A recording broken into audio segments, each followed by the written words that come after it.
trazido para tocar o coração de cada um.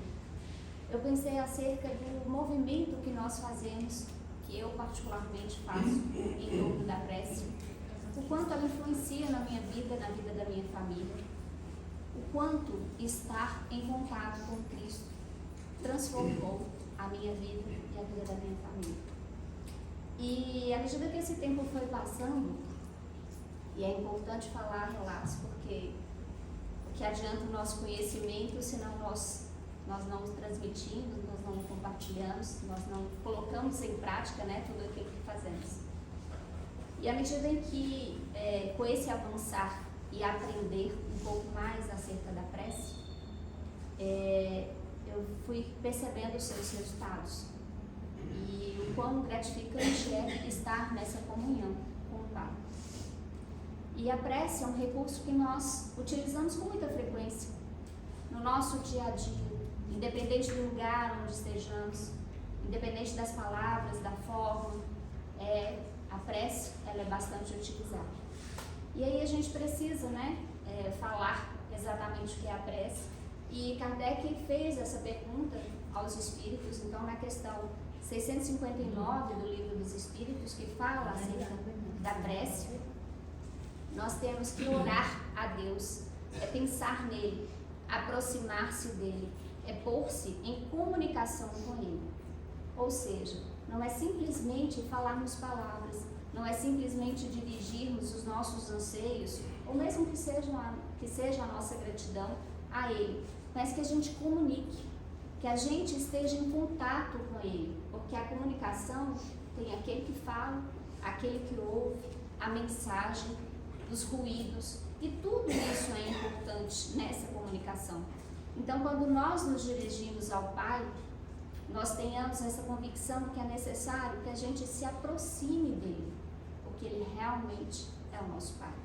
É aquele que nos aconselha, é aquele que traz a mensagem amiga, é aquele que traz conforto, mas também aquele que puxa a orelha, aquele que nos dá as lições, que nos permite passar por oportunidades que venham a nos mostrar e nos enriquecer quais os caminhos devemos percorrer. Então a prece, normalmente a gente faz como rogativas. Quando nós oramos, nós fazemos pedidos. Sim, nós agradecemos, mas como foi falada na prece de abertura, muito mais pedimos do que agradecemos. Mas independente disso, é a forma, é esse estar em comunicação, é aproximar-se dele. E aí, um estudo científico, porque a doutrina espírita, né, ela tem essa base científica, um determinado cientista, ele levou esse questionamento entre o que é oração, qual é a mudança que ela faz nas pessoas. E ele trouxe essa diferença entre o rezar e o orar. Nós temos momentos em que nós, né, fazemos as nossas rogativas, a nossa comunicação com o Pai, no trânsito, no nosso trabalho diário, e às vezes nós simplesmente não nos atemos àquilo que nós estamos falando. Não que as mensagens prontas sejam ruins, não que uma oração pronta ela não deva ser efetuada, mas o que vem do nosso coração, a energia que a gente coloca enquanto a gente está fazendo essa oração é que vai fazer a diferença. Então ele percebeu que, e ele fez essa pesquisa nos monges tibetanos e nas carmelitas, né? E ele percebeu no cérebro uma mesma área que era envolvida e que se manifestava de uma forma diferente quando essas pessoas entravam como se fossem um êxtase místico, né? Eles chamavam de um êxtase místico. E várias outras pessoas denominam de diversa forma, né? Como flow, fluxo, né? Esse contato com a divindade, esse estado de liberdade, digamos assim, em que a pessoa entra nessa conexão mais plena. E ele percebeu que naquelas pessoas em que não se concentravam nessa oração, em que não despendiam toda a sua energia nessa comunicação, essa área do cérebro, ela não era atingida, ela não tinha nenhum tipo de transformação. Então, ele designou que essas pessoas que usam palavras vazias, vou colocar dessa forma, me perdoem a colocação, é rezar. E aquelas pessoas que entram em comunhão com o processo, né, que se entregam nessa energia, elas estavam orando. Isso simplesmente é o uso da palavra, o vocabulário, não faz, né, distinção no nosso dia, mas para que a gente consiga perceber a diferença, né, do que nós fazemos, o movimento que nós estamos fazendo. Então, nós temos, né, o Cristo como essa imagem maior desse momento de reclusão para orar. Em diversos momentos nas passagens que nos são relatadas, o Cristo se afastou para orar. Ele buscou essa comunhão com o Pai. Ele buscou comunicar, receber as informações, estar em paz, né, em todas as questões. E aí, nesse livro, né, de Justiça Divina, eu vou ler esse aqui, que eu achei bastante interessante. O viajor mais importante da Terra também passou pelo oceano do suor e das lágrimas, orando e servindo. Tão escabrosa lhe foi a peregrinação entre os homens que não sobrou amigo algum para compartilhar-lhe espontaneamente os júbilos da chegada pelo escaleiro, como se fosse um barquinho, né, em forma de cruz. Tão alto, porém, acendeu ele a flama da prece que pôde compreender e desculpar os próprios algozes, e tão devotamente se consagrou ao trabalho que conseguiu vencer os abismos da morte e voltar aos braços dos amigos vacilantes, como a repetir-lhes em regozijo e vitória. Tende bom ânimo, eu estou aqui. Então, Cristo, que é exemplo maior, esse mestre que veio nortear a nossa trajetória, que é esse farol a iluminar a nossa caminhada, ele passou por desafios como nós também passamos. Cada um de nós conhece sua própria história, os desafios que são enfrentados, as dores que são, né, entendidas e compreendidas. Então, cada um de nós passa, assim como Cristo veio e nos mostrou. Mas Ele também nos mostrou que a partir da prece, né, essa reclusão, esse momento em que nós estivermos em intimidade com nós mesmos e em comunicação com o Pai, há de se ter um alívio. Há de se ter um momento oportuno para pensar e refazer conhecimentos, pensamentos e definir novas diretrizes. É onde nós buscaremos, né, o suporte para suportar essas adversidades que vamos encontrando ao longo do caminho. Então, em determinado momento, né, em que o Cristo estava a orar, reunido com os discípulos, um deles perguntou e pediu que ensinasse a orar. E o Cristo trouxe para nós o Pai Nosso. Então, o Pai Nosso é uma oração em que nós repetimos, nós ensinamos aos nossos filhos, nós aprendemos com os nossos pais, em diversas religiões, ela é falada, ensinada, e nós repetimos. E por ser uma oração em palavras repetidas, isso não quer dizer que ela não tenha valor. O valor está na nossa energia, o quanto a gente compreende cada uma dessas palavras, o quanto a gente investe, né, do nosso próprio ser, da nossa própria transformação nesse momento da oração, o quanto as nossas rogativas são sinceras, o quanto os nossos desejos de bondade, de contribuição são sinceros. É isso que faz diferença. E à medida que eu estudei, eu passei por um vídeo da Anete Guimarães, e ela falando justamente acerca do Pai Nosso, que enquanto criança, a mãe dela também ensinava, usou o livro da Meimei para falar, né, de uma linguagem mais simples também acerca do Pai Nosso e essa compreensão. E em um determinado momento, né, em uma determinada época, que foi inclusive no Natal, ela relatando, a mãe perguntou ao filho, né, o que era a tentação. Aí ele respondeu, um buraco muito fundo. Ela ficou surpresa, né? Como que ele respondeu isso? Mas por quê que você fala que é um buraco muito fundo? Pensando filosoficamente, a gente poderia ter uma série de respostas para isso. Mas eu falei assim, não, é porque você fala cair em tentação. Então eu imagino que seja um buraco muito fundo. Então, a gente, né, percebe que às vezes nós não compreendemos. Nós aprendemos, mas nós não compreendemos aquilo que estamos repetindo. Então, a prece, ela não precisa ser com palavras rebuscadas. Ela não precisa, né, que quando a gente orar, a gente tenha essa necessidade de um público, que a gente pense em palavras rebuscadas, que a gente fale de uma forma, eu não vou fazer uma prece não, porque eu não sei fazer prece. Eu não sei não, porque eu não sei palavras bonitas. Eu não sei se as pessoas vão gostar da minha prece. Então a gente ainda tem isso, mas ela não tem nada a ver com o outro. Tem a ver com a minha relação com o Pai. Tem a ver com o que eu quero conversar com Ele. Como eu quero que Ele acalme as minhas dores. Como eu quero que Ele me auxilie nas minhas rogativas.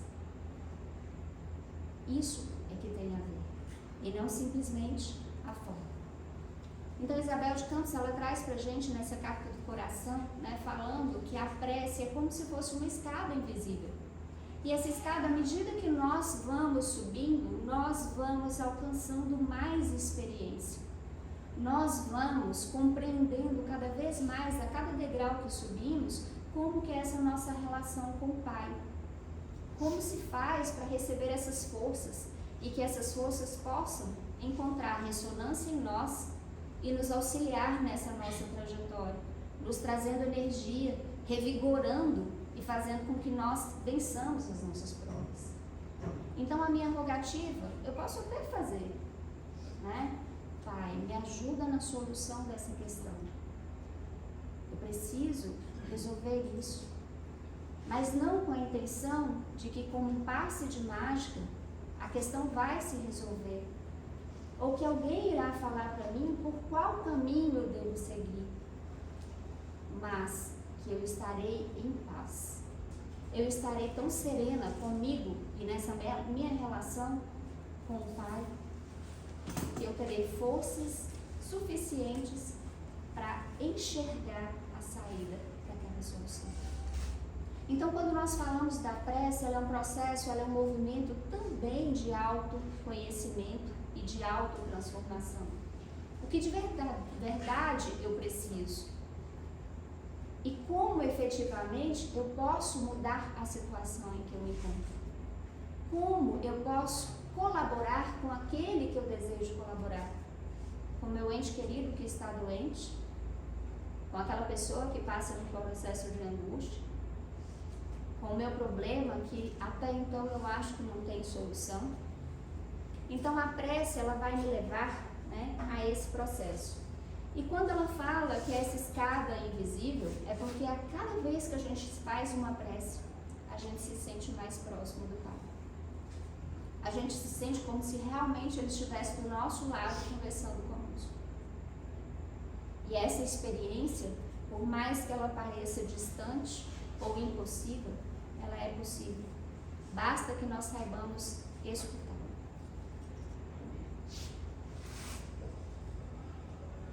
Então, eu trouxe aqui a imagem, né, do cego Bartimeu, porque em determinado momento ele estava à margem da estrada e ele simplesmente percebeu que o Cristo passava e ele falou: Jesus, filho de Davi, tem misericórdia de mim. Essa prece, essa rogativa, ela teve uma força tão grande em sua intimidade que o Cristo aproximou dele e perguntou o que ele queria que fosse feito. E ele disse que queria voltar à vida. Então esse é um movimento que nós precisamos fazer. Nós seremos ajudados se nós nos ajudarmos. Nós seremos escutados se nós falarmos. Nós teremos a mão estendida se nós buscarmos. Então é um movimento de dentro para fora. É um movimento que é necessário que a gente faça, que a gente saia da nossa inércia, que a gente saia dessa nossa condição de simplesmente pedir, de simplesmente aguardar que as coisas aconteçam, porque é necessário que nós saiamos em busca da solução, através dos nossos talentos, das nossas potencialidades. Então eu trouxe uma historinha aqui, que é a proteção de Santo Antônio, escrita pelo irmão X, né? Passada pelo irmão X, e ele conta a história que o Santo Antônio, né, Antônio de Pádua, ele recebia diversas rogativas de uma família. E ele sempre acolhia com muito amor cada uma dessas rogativas. pai, da mãe, dos filhos, né? E elas aconteciam em épocas sazonais. Em determinadas épocas, essas preces elas aconteciam e ele ia registrando. À medida que ia acontecendo, ele ia registrando essas, porque era o feitio dele estar registrando essas preces, né? E ele ficava muito feliz como aquela família fazia essas rogativas e orava, né? E buscava esse auxílio. E em determinado momento ele ficou bastante curioso acerca dessas mensagens e começou a lê-las. E percebeu que essas rogativas, nenhuma delas eram a respeito de trabalho. Mas a questão do casamento de um, a questão do financeiro do outro, né? As questões da lida de cada um deles. E ele falou assim, olha, essa família me demanda bastante atenção, eu quero conhecer essa família. E ele foi até essa família, né, junto com um trabalhador, e chegou até essa casa, era uma casa humilde, o quintal estava meio que abandonado, né, mas existia como se fosse um estábulo, e lá nesse estábulo tinha uma vaquinha. E aí ele adentrou esse lar, e o tempo inteiro essas pessoas tinham acabado de chegar da missa, né, e falavam sobre Santo Antônio, né, com muita gratidão, com muito respeito a Santo Antônio. Então, tudo que acontecia, eles falavam. Mas entre uma palavra e outra, tinha uma reclamação da lida diária, do convívio com as pessoas, né? Mas eles eram muito gratos. E aí, Santo Antônio perguntou o que essas pessoas faziam. E esse colaborador falou que eles não tinham um trabalho certo, né? Que era um trabalho sazonal, de vez em quando eles faziam, mas que a vaquinha era muito importante, inclusive a vaquinha recebia muitas bênçãos que eram direcionadas para o Santo Antônio. Ele foi? Como assim? Não, é porque essa família depende dessa vaquinha. Ela precisa dar 8 litros de leite todos os dias para sustentar essa família, e ela precisa ter um bezerro pelo menos uma vez por ano. Então, de vez em quando, ela fica assim meio tristinha, né? Eles levam ela muito pouco para passear, ela fica mais lá no estábulo. Então, ela precisa da sua ajuda. Tá certo, entendi. Vou resolver o problema dessa família. Aí foi lá no estábulo, pegou a vaquinha, aproximou de um precipício, derrubou a vaquinha no precipício. Então, ela já não mais fazia parte dos vivos na terra.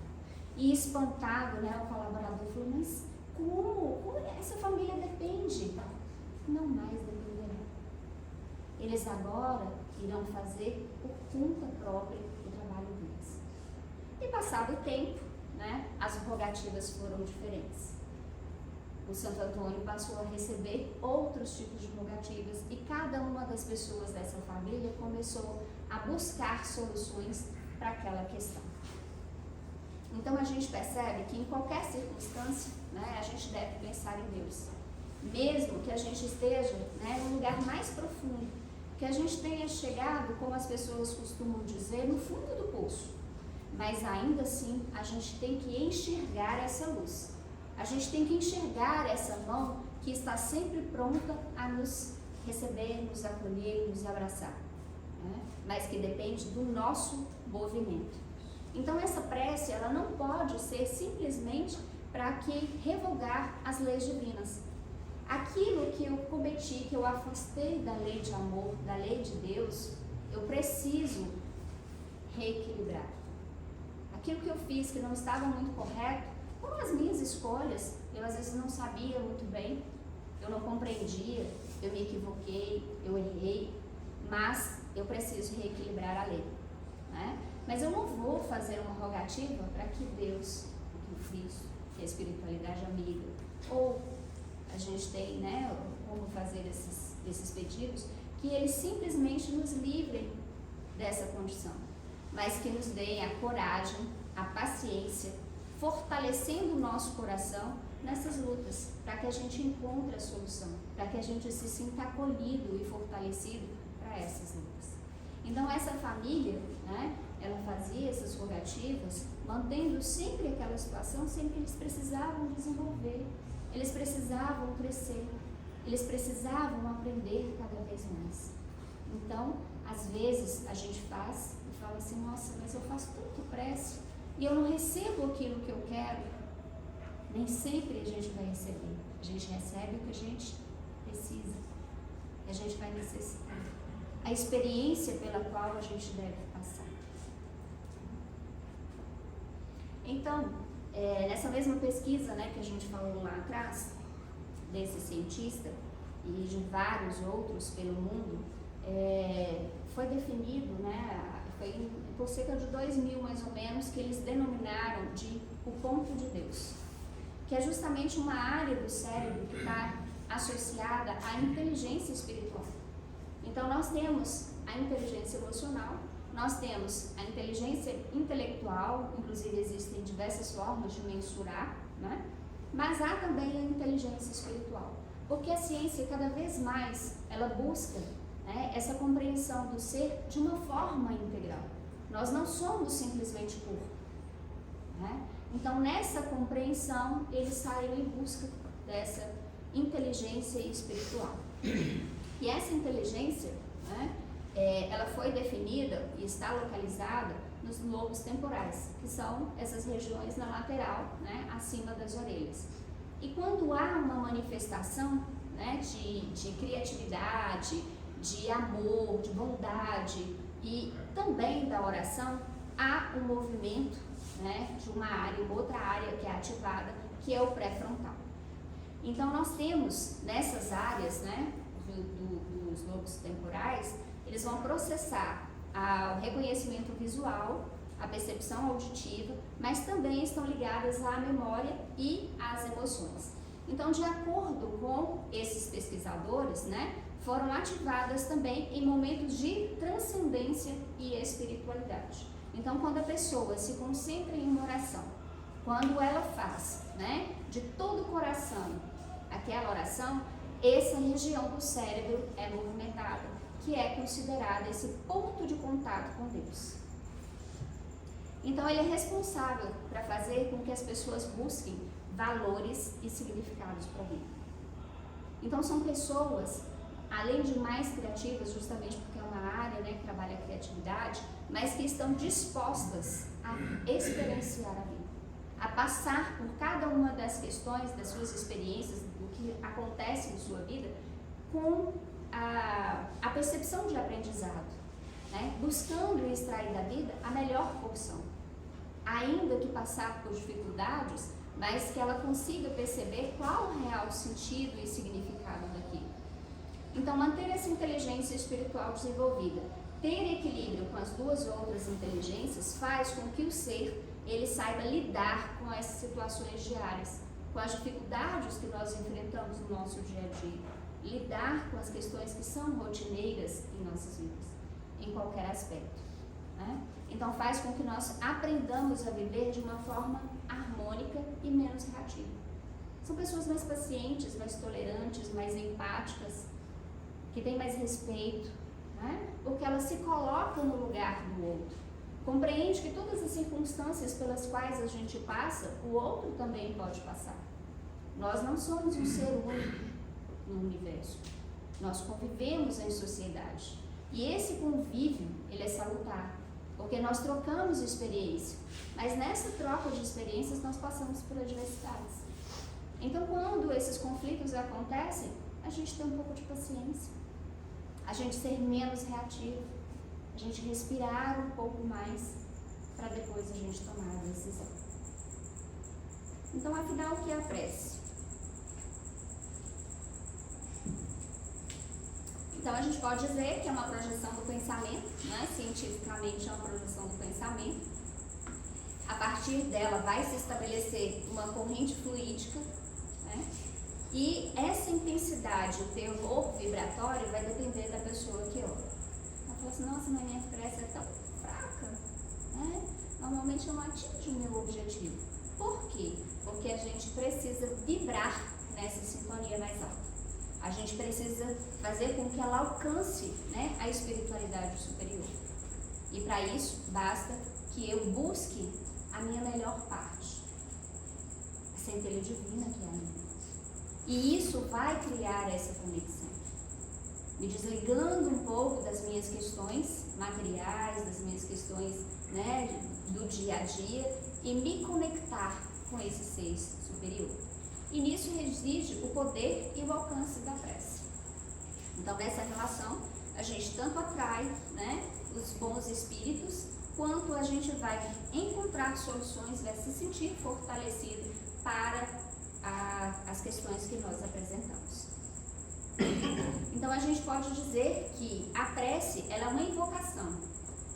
Através do pensamento, nós faremos uma comunicação com aquele a quem nós dirigimos a prece. Então, ela é uma expressão do sentimento. Então, à medida que as questões nos acontecem no nosso dia a dia, nós recebemos, né, essas questões através das nossas emoções, se transformam em sentimentos, e elas vão ser conduzidas aos nossos pensamentos. E eu vou refletir a respeito daquilo. O que faz sentido, o que não faz sentido, e vou tomar as minhas decisões. E isso vai ser exteriorizado e vai se tornar real. Então, vai se materializar de acordo com o que eu projetei em meu pensamento. Então, nós temos dois tipos de oração. Uma oração essencial, que é aquela que vai da nossa essência, né, do nosso ser divino, dessa centelha que habita em nós, dessa nossa consciência enquanto filho de Deus. E a oração egóica, que é aquela em que nós estamos ligados aos nossos conflitos, às nossas vicissitudes, né, a nossa parte que nós não conhecemos ainda, que são as nossas sombras. Então, existem esses dois tipos de orações. E vai estar sempre no pensamento, né, o poder dessa prece. Então, não depende de palavra, não depende de forma, não depende de momento. Eu posso sim estar dentro do carro, indo ao trabalho. E posso fazer uma prece que vai me conectar. Mas eu posso também estar no meu quarto, na minha casa íntima, e ainda assim não ter essa conexão, ter palavras vazias. Então, não depende do lugar, depende o quanto eu vou me envolver nessa prece. Então, como o ser está mergulhado, né, no fluido cósmico universal, que é isso que nós estamos imersos, ele vai dirigir um pensamento. Esse pensamento, ele vai, a partir do fluido, né, que é esse veículo do pensamento, receber uma propulsão da vontade, ou seja, pensei, nossa, tem um familiar que está precisando de auxílio e eu vou fazer uma oração por ele. E aí, esse meu pensamento, ele vai chegar ao fluido para ser transmitido. A minha vontade de auxiliar é tão grande que ele vai transportar de uma forma mais rápida essa minha mensagem. E através dessa corrente fluídica, né, dessa minha vibração que alcança os seres superiores, eu vou encontrar, essa minha mensagem, ela vai ser transmitida àquele ente querido que eu desejo auxiliar. Então, essa intensidade, a energia, né, vai ter essa proporção direta com o meu pensamento e com a minha vontade. Então, eu trouxe aqui um pouquinho falando como que funciona a questão da prece, tá? Então, quando fala da prece egóica, né, quando nós estamos voltados no nosso próprio ego, é como se existisse uma couraça envolvendo o nosso ser. Internamente, nós somos o quê? Espírito, nós somos luz, nós temos a centelha divina. Né? Nós somos filhos de Deus, nós somos, né, criaturas, mas com luz, semelhantes a Ele. Só que nós nos envolvemos tanto nas nossas questões diárias, que nós vamos tendo esses sentimentos egóicos. E esses sentimentos, eles vão criando em volta de nós, né, ou dessa pessoa, uma couraça. Né? Então, ela, na verdade, a prece dela não tem uma ressonância muito alta, ele não consegue se libertar disso, e também é um pouco refratário às orações. Por isso que a gente fala, a pessoa tem que querer algo para que aconteça a transformação. Então, se ela recebe então a oração não serve para aquela pessoa? Sim, serve.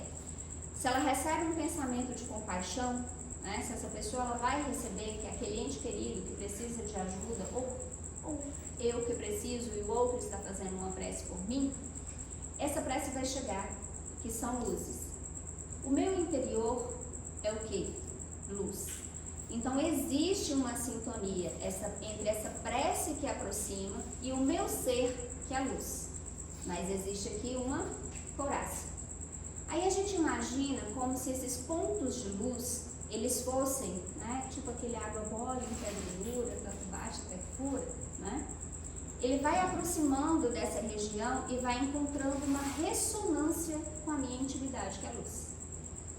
E aí eu quero mudar, eu desejo melhorar, eu quero me curar, seja de uma doença, seja de um processo que eu estou passando, né, de uma dificuldade que eu preciso de uma solução, eu desejo isso, eu tenho essa vontade. Então vai acontecer uma ressonância. Esse movimento interior, ele vai rompendo essa carapaça criada. E a prece, ela vai adentrar por essas canalículas, né? Por essas frestas. Então, quando a prece, ela vai tocar essa camada egóica, ela começa a romper e ela vai começar a envolver esse ser em luz. É como se ele fosse craquelando, né? E ele vai recebendo essa luz. Então, esse ser, né, como é energia, o contato com esses pontos, começa a quebrar toda essa carapaça que existe. E aí as preces ajudam a iluminar de fora para dentro, mas é necessário também esse movimento de dentro para fora, o meu desejo de mudança. E essas vibrações, elas têm esse poder de penetração no ser, né? Então a nossa essência é luz, a nossa vontade de mudança é o que vai startar esse processo de intervenção. E quando essa vontade existe, nesse momento em que o ser ele percebe, né, esse processo, ele se liberta e vai reforçando nele cada vez mais o processo de melhoria, seja um processo, né, de adoecimento, qualquer tipo de adoecimento, seja um processo das questões que acontecem. Então, o tempo vai depender de cada pessoa. É o quão eu estou envolvida nesse processo de transformação. O quão eu desejo que isso aconteça.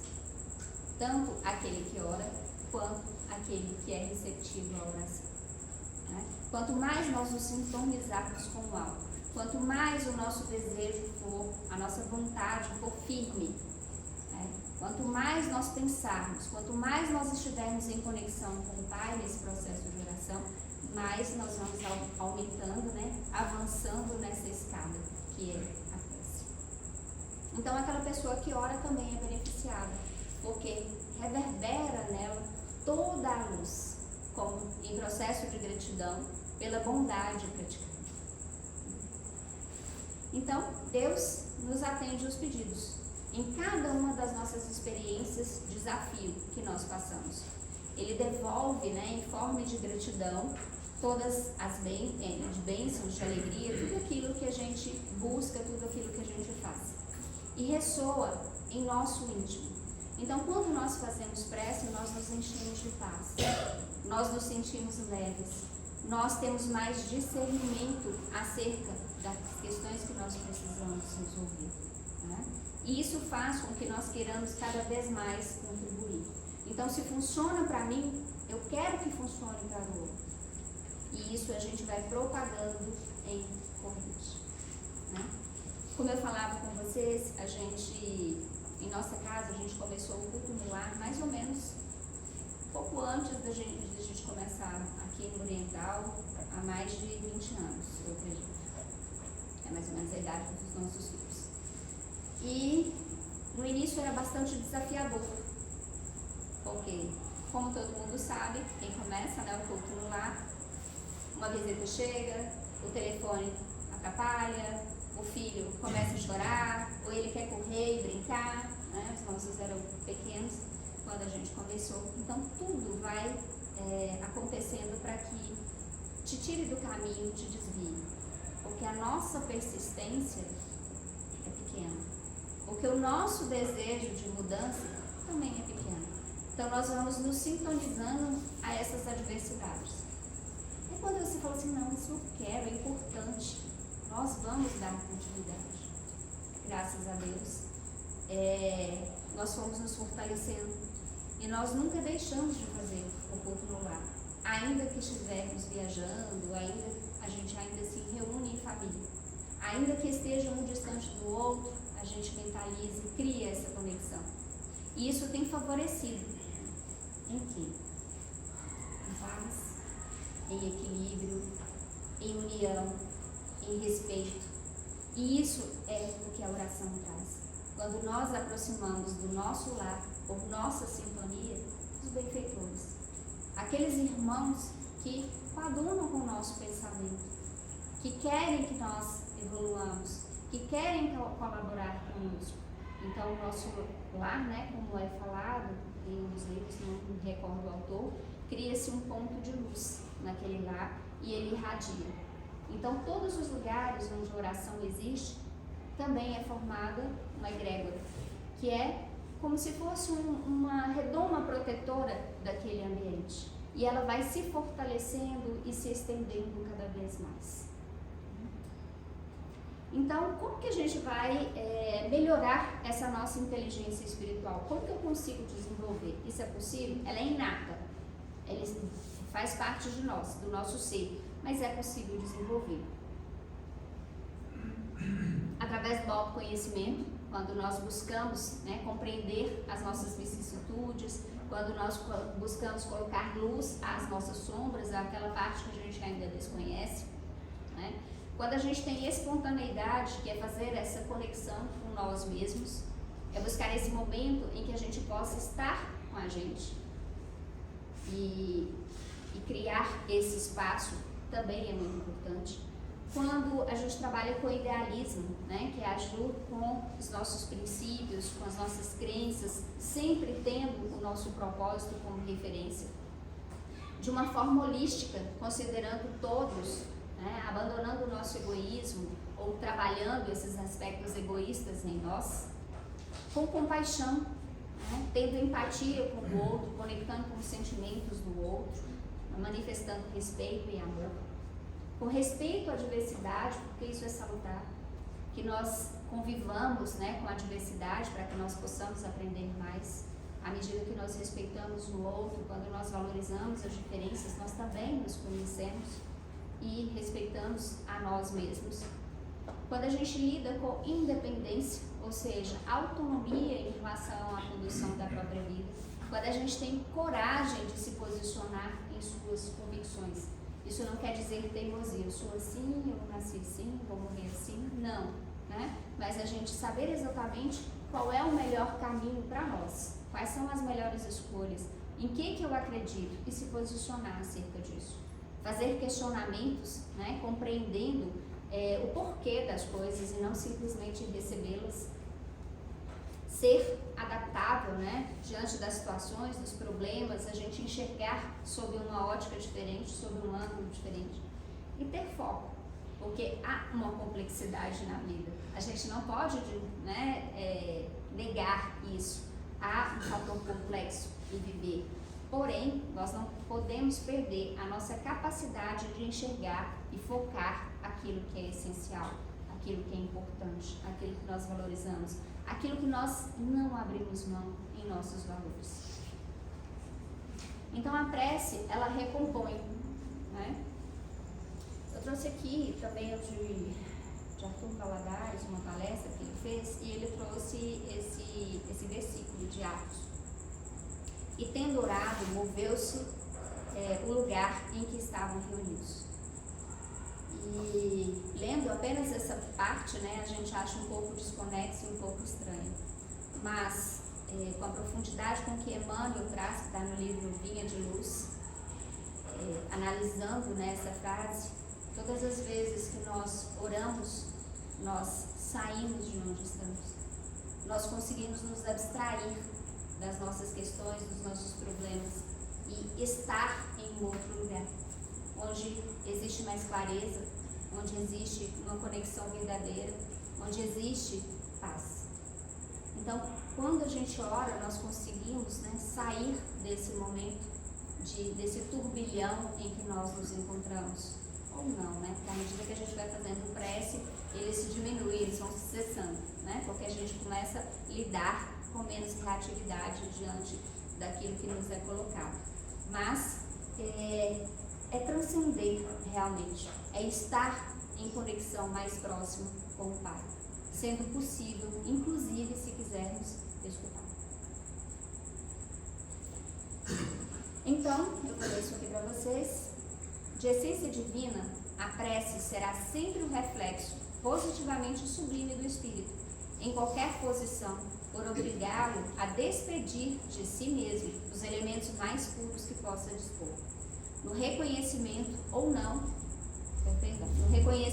na petição, na diligência ou no êxtase, na alegria ou na dor, na tranquilidade ou na aflição, ei-la exteriorizando a consciência que a formula em efusões indescritíveis sobre as quais as ondulações do céu corrigem o magnetismo torturado da criatura, insulada no sofrimento educativo da terra, recompondo-lhe as faculdades profundas. A mente, centralizada na oração, pode ser comparada a uma flor estelar, aberta ante ao infinito, absorvendo-lhe o orvalho nutriente da vida e luz. Aliada à higiene do espírito, a prece representa o comutador das correntes mentais, arrojando-as à sublimação, para mecanismos da mediunidade. Então, quando a gente está em prece, nós conseguimos restabelecer, recompor as nossas faculdades mais profundas. Nós nos desconectamos ou nos tranquilizamos das nossas aflições. Nós somos como flor, que ele colocou aqui, estelar, de forma que a gente esteja aberto e receptivo a todas as bênçãos que caem do infinito. Então, para a gente finalizar, uma prece. Senhor, ensina-nos a oferecer-te o coração puro e o pensamento elevado na oração. Ajuda-nos a pedir, em teu nome, para que a força de nossos desejos não perturbe a execução dos teus desígnios. Ampara-nos, a fim de que o nosso sentimento se harmonize com a tua vontade e que possamos, cada dia, ser instrumentos vivos e operosos da paz e do amor, do aperfeiçoamento e da alegria, de acordo com a tua lei. Assim seja. Que cada um de nós possa absorver essas palavras e buscar essa transformação a partir da prece, que é o recurso que o Cristo utilizou e nos convida diuturnamente a executar. Gratidão. Nós que agradecemos. Vamos nos preparar.